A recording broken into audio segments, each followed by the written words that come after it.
Hi, Foxes, Badgers and Otters class. We are on to chapter 7 of our story. And if you remember, Grandma is about to be given her medicine. So this chapter is called Grandma Gets the Medicine. Grandma sat hunched in her chair by the window.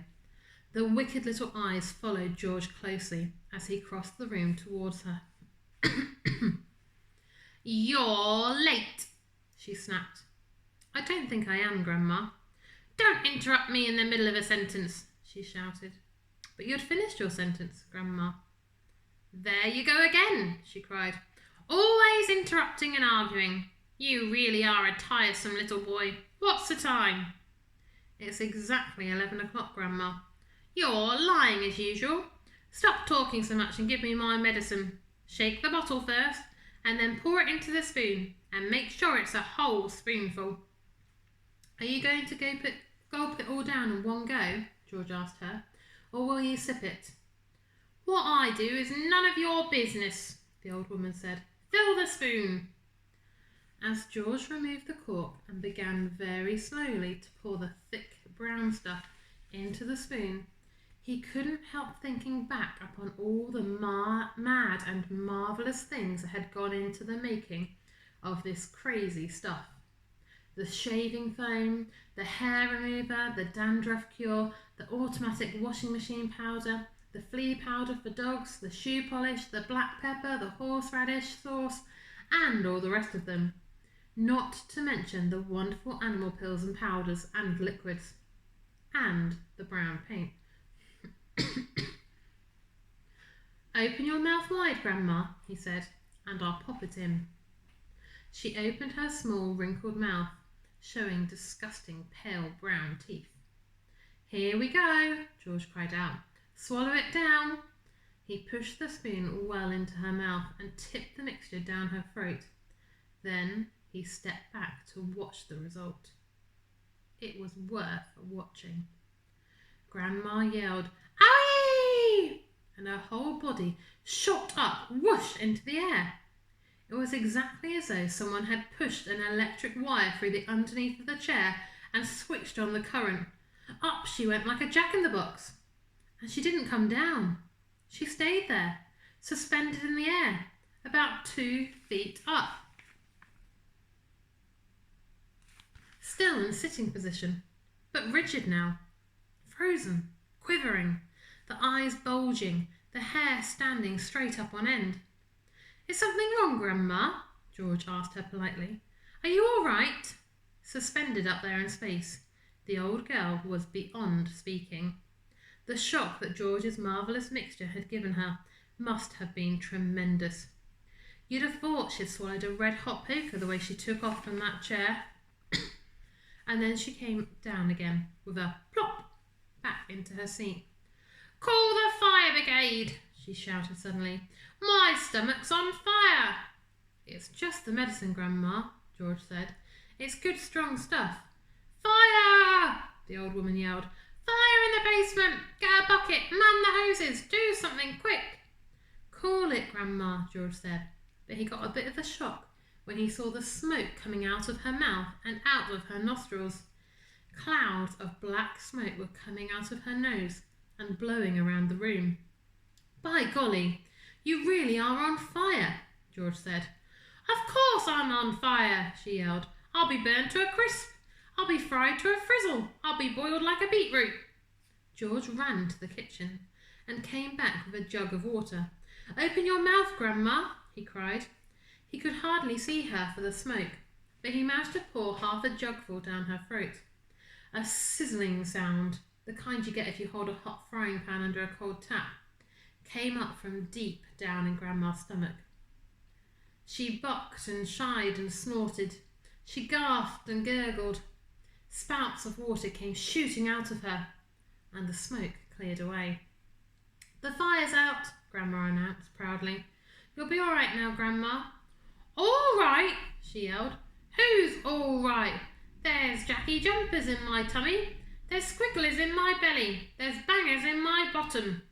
She began bouncing up and down in the chair. Quite obviously, she was not very comfortable. You'll find it's doing you a lot of good, that medicine, Grandma, George said. Good? She screamed. Doing me good? It's killing me. Then she began to bulge. She was swelling. She was puffing up all over. Someone was pumping her up. That's how it looked. Was she going to explode? Her face was turning from purple to green. But wait, she had a puncture somewhere. George could hear the hiss of escaping air. She stopped swelling. She was going down. She was slowly getting thinner again, shrinking back and back slowly to her shrivelly old self. How's things, Grandma? George said. No answer. Then a funny thing happened. Grandma's body gave a sudden sharp twist and a sudden sharp jerk, and she flipped herself clear out of the chair and landed on her 2 feet on the carpet.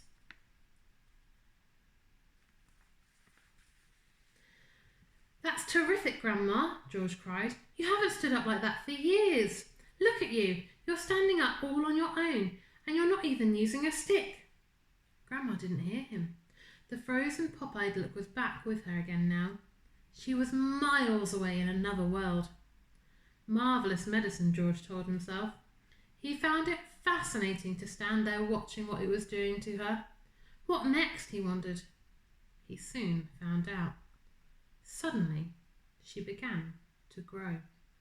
It was quite slow at first, just a very gradual inching upwards, up, inch by inch, getting taller and taller, about an inch every few seconds. And in the beginning, George didn't notice it. But when she had passed the 5'6" mark and was going on up towards being 6 foot tall, George gave a jump and shouted, Hey, Grandma, you're growing. You're going up. Hang on, Grandma. You'd better stop now or you'll be hitting the ceiling. 5'6" is about the height of me. But Grandma didn't stop. It was a truly fantastic sight. This ancient, scrawny old woman getting taller and taller, longer and longer, thinner and thinner, as though she were a piece of elastic being pulled upwards by invisible hands. When the top of her head actually touched the ceiling, George thought she was bound to stop. But she didn't. Look how tall she is here. There was a sort of scratching noise, and bits of plaster and cement came raining down. Hadn't you better stop now, Grandma? George said. Daddy's just had this whole room repainted. But there was no stopping her now. Soon her head and shoulders had completely disappeared through the ceiling, and she was still going. George dashed up to his own bedroom, and there she was coming up through the floor like a mushroom. Whoopee! She shouted, finding her voice at last. Hallelujah! Here I come! Steady on, Grandma, George said. With a hey-ho, nonny-no, and up we go, she shouted. Just watch me grow. This is my room, George said. Look at the mess you're making. Terrific medicine, she cried. Give me some more.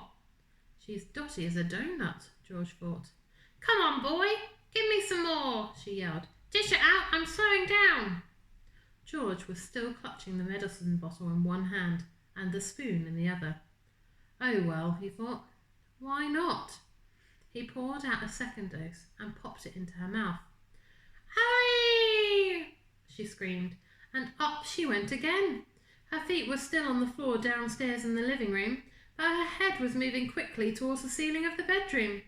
I'm on my way now, boy, she called down to George. Just watch me go. That's the attic above you, Grandma, George called out. I'd keep out of there. It's full of bugs. Crash! The old girl's head went through the ceiling, as though it were butter. George stood in his bedroom, gazing at the shambles. There was a big hole in the floor and another in the ceiling, and sticking up like a post between the two was the middle part of Grandma. You can see her body going from the floor to the ceiling. Her legs were in the room below, her head in the attic. I'm still going, came the old screechy voice from up above. Give me another dose, my boy, and let's go through the roof. No, Grandma, no, George called back. You're busting up the whole house. To heck with the house, she yelled. I want some fresh air. I haven't been outside for 20 years. By golly, she is going through the roof, George told himself. He ran downstairs. He rushed out of the back door and into the yard. It would be simply awful, he thought, if she bashed up the roof as well. His father would be furious. And he, George, would get the blame. He had made the medicine. He had given her too much. Don't come through the roof, Grandma, he prayed. Please don't. Why do you think he's having to crane his neck there? I think perhaps because Grandma's so tall, he's having to look all the way up to see her. We'll have to wait until next time to read the next chapter.